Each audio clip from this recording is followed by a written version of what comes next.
Betrayal. My folks banned me from dating post-cis abusive ex, but they don't know. My parents' one rule was forged from the trauma of what my sister's ex did to her. They had no idea I was about to shatter it by getting married tomorrow.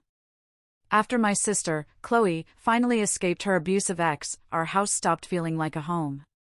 It became a fortress, and the air inside was thick with a silent, suffocating fear.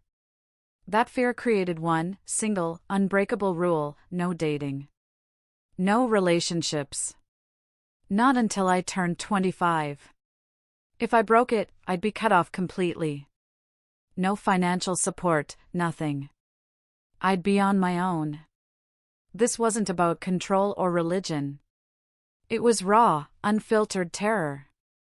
They had watched Chloe's boyfriend, Ryan, systematically tear her apart for 3 years. He'd isolated her, destroyed her self-worth, and finally, he put her in the hospital with a fractured skull when she tried to leave him. She was 22 when it started. The same age I am now. My parents felt like they had failed to protect Chloe. So, with me, they decided to eliminate the risk entirely. No dating meant no chance of choosing the wrong person. Simple, brutal math in their traumatized minds. The only problem? I had already met Leo. We were lab partners in organic chemistry, and he had this incredible way of making complex molecules sound like tiny characters on some grand adventure. He was the person who made me laugh during the most brutal semester of my life. And somewhere between failed experiments and late-night study sessions, I had fallen completely in love with him. When my parents announced their new rule, just 3 weeks after Chloe got out of the hospital, Leo and I had already been secretly dating for 2 months.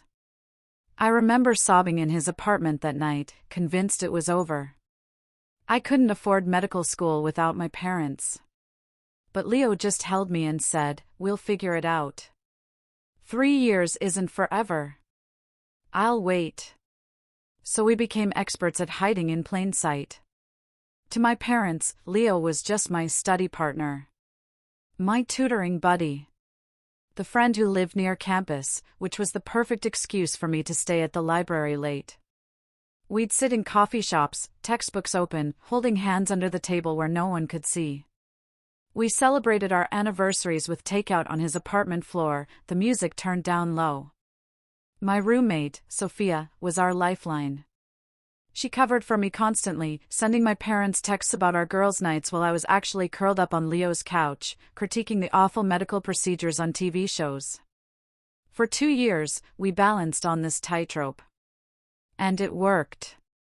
My parents were so consumed with Chloe's recovery, they never looked too closely at my life.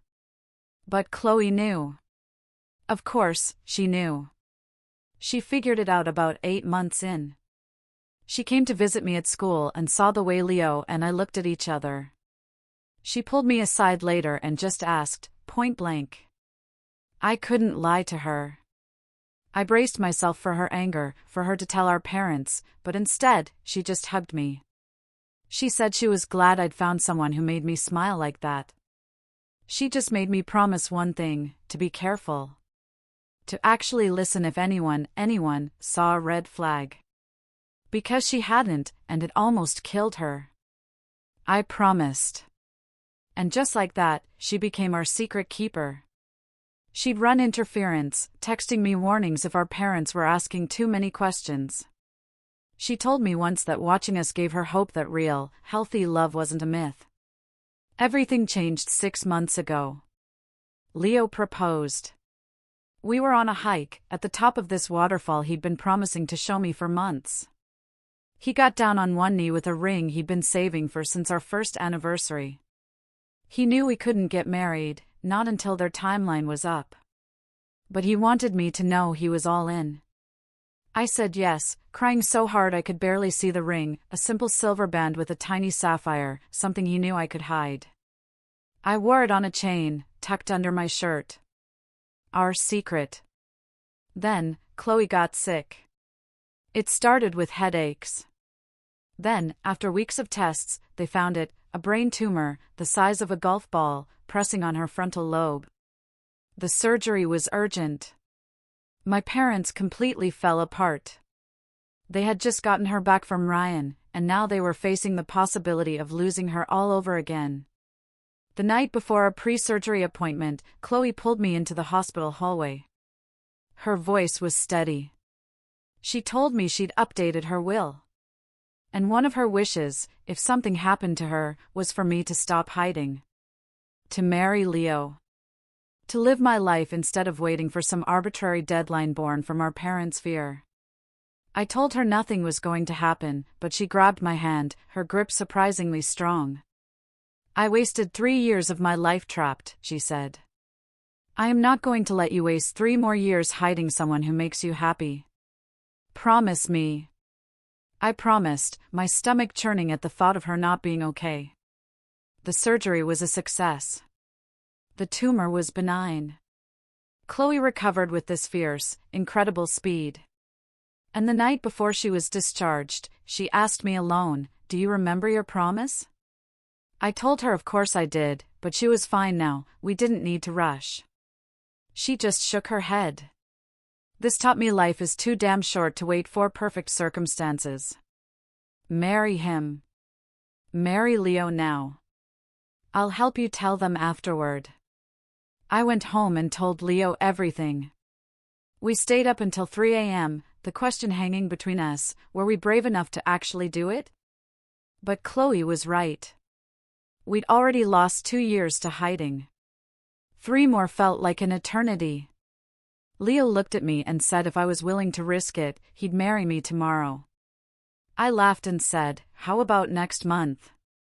Give us a minute to plan." We set the date, January 14th. A quiet courthouse ceremony. Just us, Sophia, and Leo's best friend, Ben. It was terrifying. Medical school is a mountain of debt, and losing my parents' help was a real possibility. But Leo, my incredible Leo, showed me a spreadsheet.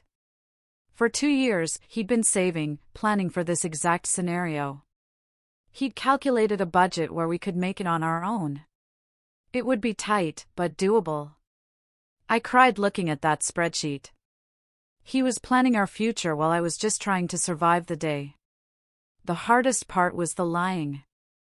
Every phone call with my mom, talking about classes, about Chloe's recovery, all while wearing his ring under my shirt.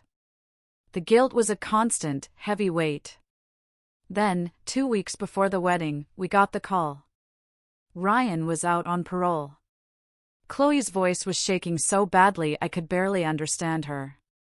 3 years served of an 8-year sentence.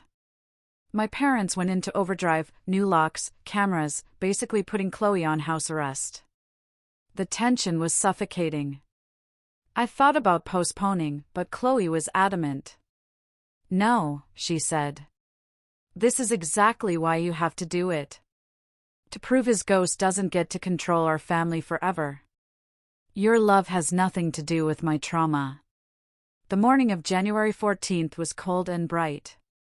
My stomach was in knots. Sophia practically forced me to eat, helped me into my simple cream-colored dress.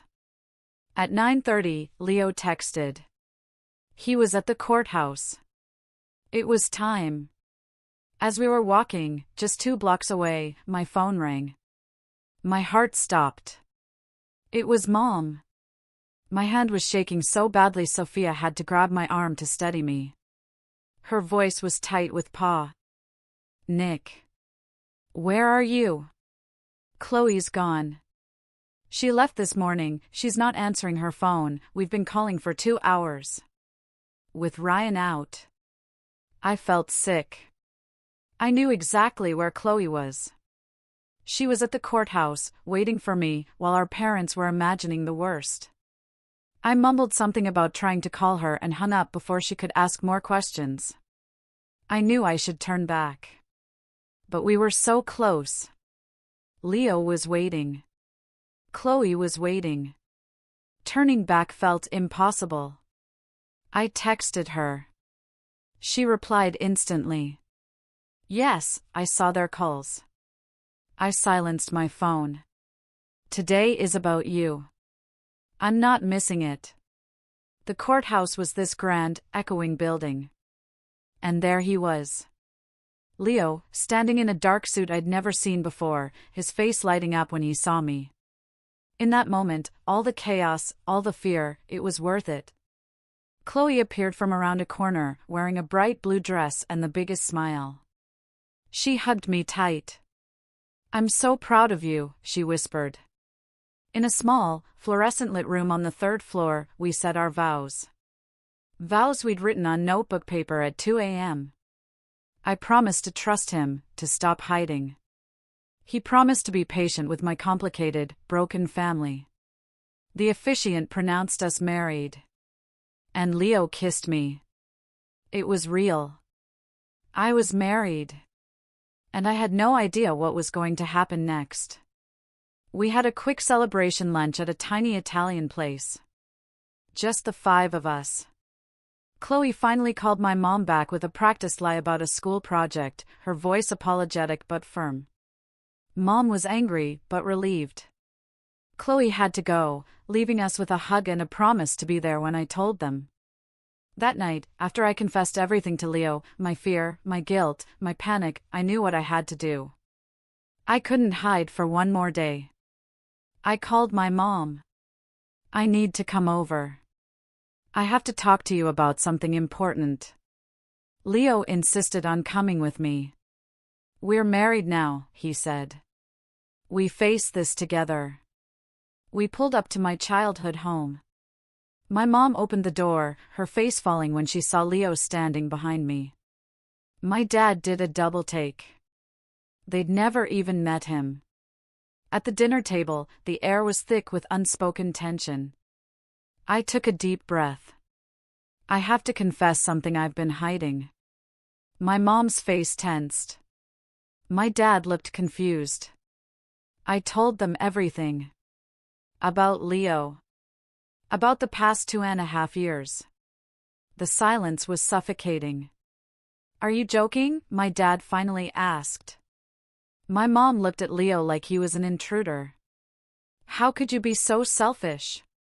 After everything with Chloe?" That's when Chloe spoke up. She told them she'd known for years, that she'd watched us, that Leo was good and kind. But my dad just shot up from his chair. "You betrayed our trust. You broke the one rule we made to keep you safe." I knew this was coming. "I need you to understand," I said, my voice shaking as I pulled out my phone. I showed them pictures. Us studying. Us volunteering. Texts from Leo checking on me during exams. I showed them the spreadsheet. And then I said the thing that would change everything. We got married this morning. At the courthouse. Chloe was our witness. The explosion I expected never came. Instead, my dad just sank back into his chair and put his head in his hands. My mom stared at the lasagna, tears silently rolling down her cheeks. Finally, my dad looked up, not at me, but at Leo. "Do you have any idea what you've signed up for? Marrying into a family this broken?" And Leo, my husband, met his gaze without flinching.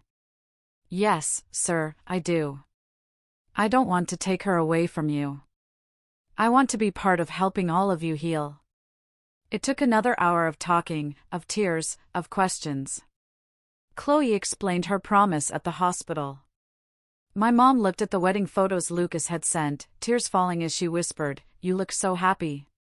By the end of the night, nothing was solved, but we were still talking. My dad said he wasn't ready to give his blessing, but he wouldn't cut me off. My mom hugged me and said she was trying to understand. The months that followed were messy. But we had weekly dinners. They got to know Leo. My mom started therapy. My dad slowly came around, even asking Leo for tech advice. 6 months later, we had a small reception in my parents' backyard. My mom cried the whole time, but this time, they were happy tears. Looking back, getting married at 22 was the hardest, most painful, and best decision I ever made. It forced my family to confront their fears instead of letting them fester. It taught my parents that they couldn't protect me from life, only from living it.